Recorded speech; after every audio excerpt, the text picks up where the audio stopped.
Gracias a los organizadores por la invitación. Y bueno, les voy a presentar esta encuesta de conocimientos, actitudes y prácticas sobre hepatitis B y hepatitis C en trabajadores de la salud y el impacto a 5 años de seguimiento. Esta fue una encuesta que realizamos en el año 2018 a todo el personal que voluntariamente decidió hacer la encuesta y también realizarse unas pruebas de anticuerpos contra hepatitis B en el Hospital Roosevelt de Guatemala. Y para comprender un poquito sobre el tema, bueno, sobre los conceptos, tenemos a los trabajadores de la salud, que es cualquier persona cuya actividad laboral va a implicar un contacto con sangre o con algún fluido corporal.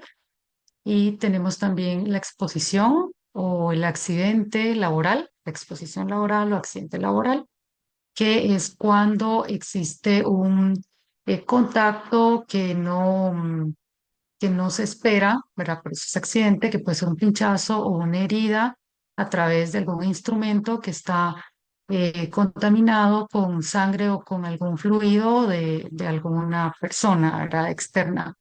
Y también puede haber un accidente laboral por el contacto con la mucosa o la piel lesionada de algún paciente, ¿verdad? Alguna persona. Tenemos los protocolos de abordaje de exposición laboral, que estos se manejan a nivel nacional en la mayoría de los países, pero también existen protocolos de abordaje de exposición laboral a nivel local, ¿verdad? Puede ser que por las particularidades de cada institución se realicen algunas modificaciones. Estos protocolos de abordaje son importantes porque sí tienen una parte descriptiva sobre los accidentes laborales y cómo prevenirlos, pero principalmente van a dar todas las pautas, todas las directrices sobre qué hacer una vez que ya ocurrió el accidente. Luego tenemos las inmunizaciones. En este caso específico, hablando sobre hepatitis B y hepatitis C, pues existe inmunización para hepatitis B, pero no para hepatitis C. Así que lo que se busca en los hospitales, principalmente en el nuestro, es que todas las personas tengan sus dosis completas de hepatitis B. Y luego tenemos la identificación de conocimientos, actitudes y prácticas que se realiza a través de encuestas y que es el objetivo específico o que fue el objetivo específico de nuestro estudio.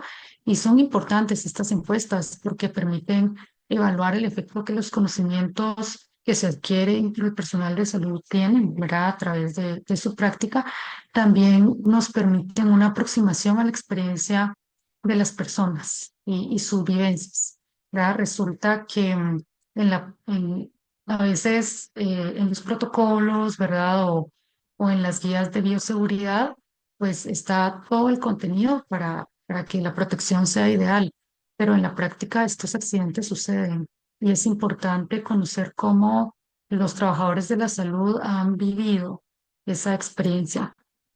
Y bueno, es importante conocer estas encuestas porque los programas de prevención más exitosos que se han descrito son los que parten de la realidad de los actores, ¿verdad? De las personas que han estado afectadas e introducen conceptos que son de prevención con base a los conocimientos y la experiencia también de los grupos implicados. Para la encuesta, pues inicialmente se seleccionó a las personas a encuestar y a tamizar, que esto se llevó a cabo de febrero a abril del 2018.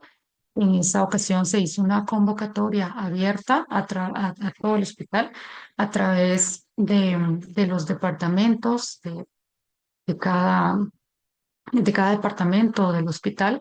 Así que se hizo un cronograma, ¿verdad? En el que, por ejemplo, un día se atendió a intendencia, otro día a laboratorio.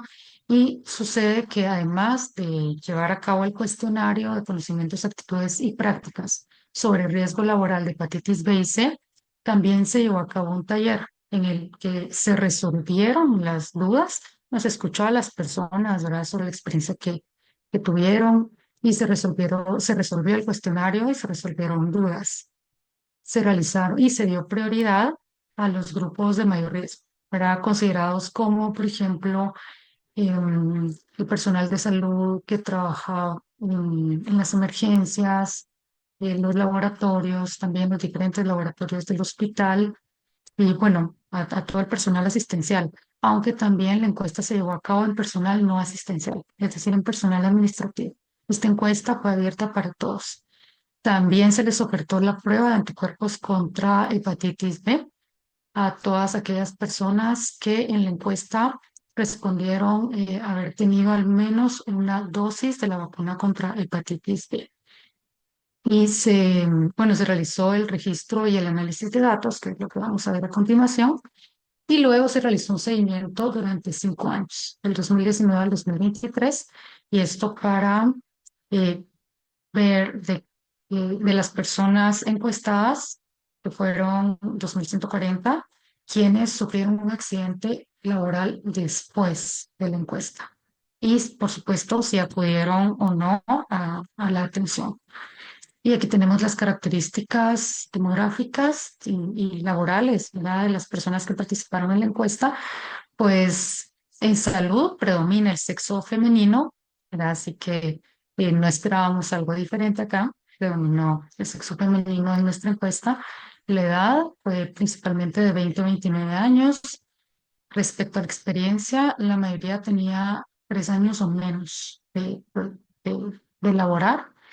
La jornada matutina, que siempre en el área hospitalaria es cuando más personal hay, pues también aquí predominó.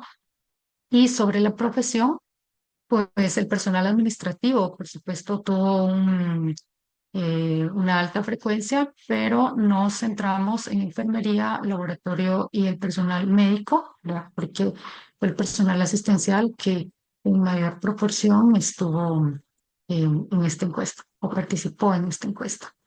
Y ya sobre la encuesta de conocimientos, actitudes y prácticas, esta encuesta se divide en 10 preguntas, 4 de conocimientos y 6 de actitudes y prácticas. Así que lo que ustedes ven aquí en rojo son las respuestas sobre las cuales se reforzó el conocimiento durante el taller. Así que, por ejemplo, en el caso de sufrir un accidente laboral, al preguntar a las personas si sabían a dónde dirigirse para recibir apoyo y el horario de atención, el 20,3% dijo que no. Era principalmente en enfermería y algunos laboratoristas, pues no sabían a dónde dirigirse, así que se les explicó toda la ruta a seguir en caso de un accidente laboral.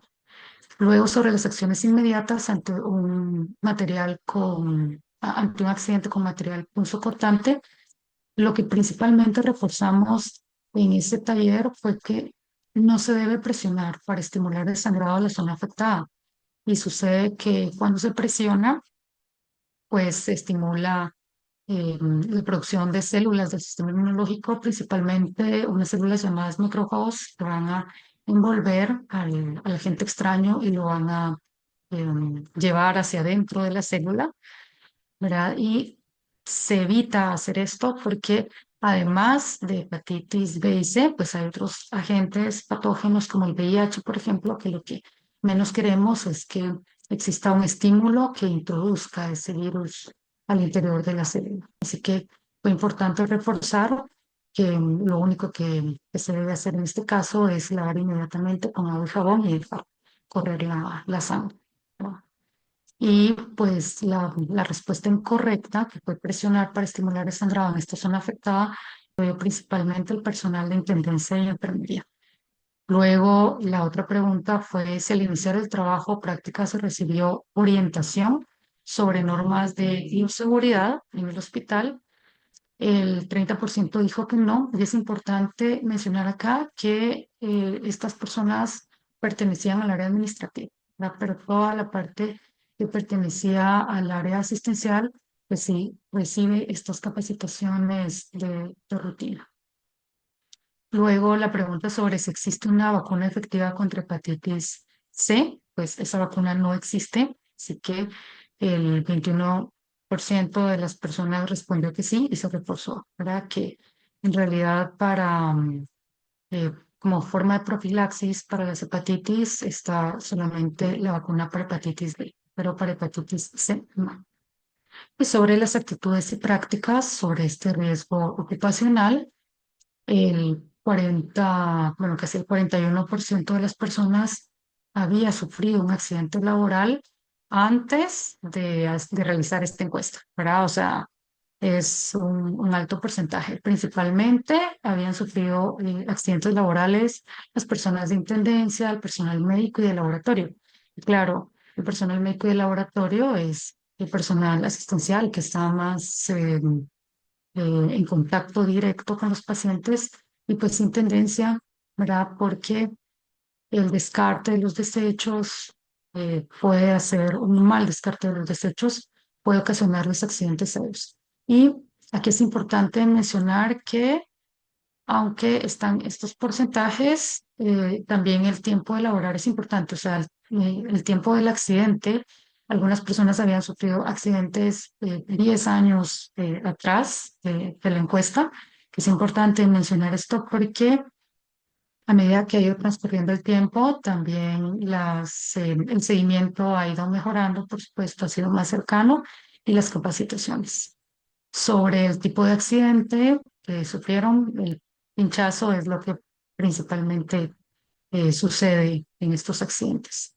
Y si cuando sufrió el accidente acudió a realizarse las pruebas para hepatitis B y C, pues el 37,5% dijo que no, así que lo que se hizo durante el taller fue reforzar el hecho de que sí se debe recurrir al lugar correcto, ¿verdad? Sí se debe recibir atención y seguimiento. Luego, sobre si alguna vez se habían vacunado contra hepatitis B, el 36% casi dijo que no. Así que a estas personas, pues, no se les realizó la prueba contra anticuerpos para hepatitis B, sino que se les colocó en un listado para citarlos posteriormente para recibir su esquema de vacunación completa. Y sobre cuántas dosis de la vacuna habían recibido las personas, pues quienes no habían recibido o solo habían recibido una, ellos fueron los que estuvieron en el listado y a las personas en el listado de vacunación completa y a las personas que recibieron 2 o 3 dosis de la vacuna, que 3 dosis es el esquema completo, se les realizó las pruebas de anticuerpos, incluso con dos, porque se han realizado estudios en los que cuando las personas son adultas y sanas, pues con 2 dosis ya crean la inmunidad necesaria para protegerse. Y sobre el tiempo de vacunación, el 43% estaba vacunado entre 1 a 5 años al momento de la encuesta. Luego, sobre los niveles de anticuerpos contra el virus de la hepatitis B, lo importante de acá es que todas las personas que tuvieron menos de 10 unidades internacionales por litro recibieron su vacunación completa. Los que tenían de 10 a 100 recibieron un refuerzo de la vacuna y el resto, pues solamente se les aconsejó el seguimiento con anticuerpos en 5 años porque esta inmunidad va decayendo con el tiempo. Así que es importante identificar el momento en el cual es necesario el refuerzo. Y acá se convocó de manera personalizada, es decir, se llamó por teléfono a cada una de las personas que necesitaban vacunación. No todas respondieron, pero eso, y las que respondieron, pues no todas llegaron, ¿verdad? Pero fue lo que se realizó como parte del abordaje derivado de la encuesta. Y en el seguimiento de 5 años, 61 personas sufrieron un accidente laboral después de la encuesta. Ninguna de estas personas había sufrido un accidente laboral antes. Es decir, que en los registros de los accidentes laborales no encontramos a ninguna persona de los 875 que ya habían sufrido un accidente antes. O sea, porque sí que puede suceder que en la vida pues exista un accidente más de una vez. Luego se realizó la prueba de anticuerpos a todos los casos en los que la vacunación fue completa o incompleta y en los casos en los que no hubo vacunación previa, ¿verdad? O que la vacunación fue menor a 100 unidades internacionales por litro, pues se realizó la vacunación completa a quienes lo requerían o el refuerzo a quienes lo necesitaban. Y aquí, de esas 61 personas, pues siempre esperamos que el sexo femenino sea más frecuente El personal que mayor frecuencia de accidentes tuvo fue el personal de enfermería y también el personal médico, ¿verdad? Son quienes están en relación directa con los pacientes. Esta parte de la fuente es importante porque cuando una persona sufre un accidente laboral, llega a su atención, se le realizan las pruebas a la persona, o sea, quien sufrió el accidente, pero también a la fuente del accidente. Es decir, que si yo me accidento, puedo decirle al paciente con que me accidenté si me da su autorización para tomarle una muestra y que se le hagan todas las pruebas si es que no las tuviese. Y pues se le realizan todas las pruebas, ¿verdad? Pero en este caso también hubo fuentes desconocidas que para fines prácticos se tratan como positivos y a las fuentes conocidas se les realizó la prueba para hepatitis B y C, fueron 46 y los 46 fueron negativos para hepatitis B y hepatitis C. El tipo de accidente, el pinchazo, es lo que predominó. Y sobre la vacunación, pues en este punto se esperaría que todas las personas ya estuvieran con su esquema completo, pero lamentablemente en su momento pues no acudieron a vacunarse y ese es el resultado de que 14 personas tenían un esquema incompleto de vacunación y 5 no tenían esquema. Así que a estas personas sí se aseguró que se les colocara el refuerzo a quienes correspondían y que se iniciara el esquema de vacunación completa a quienes no lo tenían antes. Y como conclusión, pues esta encuesta de conocimientos, actitudes y prácticas sobre los virus de hepatitis B y hepatitis C nos permitió evaluar los conceptos generales sobre el tema en estos trabajadores y conocer también la experiencia de los participantes en los casos en los que hubo exposición laboral y tomamos pues todos estos aspectos como un punto de partida para reforzar los conceptos con la finalidad de hacer un impacto positivo en las actitudes de médicos, enfermeras y trabajadores de la salud en general para la prevención y el abordaje, ¿no? Como eh, según correspondiera en los casos individuales. Y queda siempre la lección de que hay mucho por hacer, ¿verdad? Y de que la responsabilidad de los trabajadores de la salud sí es de la institución, pero también hay una parte de conciencia a nivel individual que hay que trabajar constantemente. Así que aquí tenemos los agradecimientos también a todas las personas que hicieron posible este estudio en su momento y eso es todo de mi parte. Muchas gracias.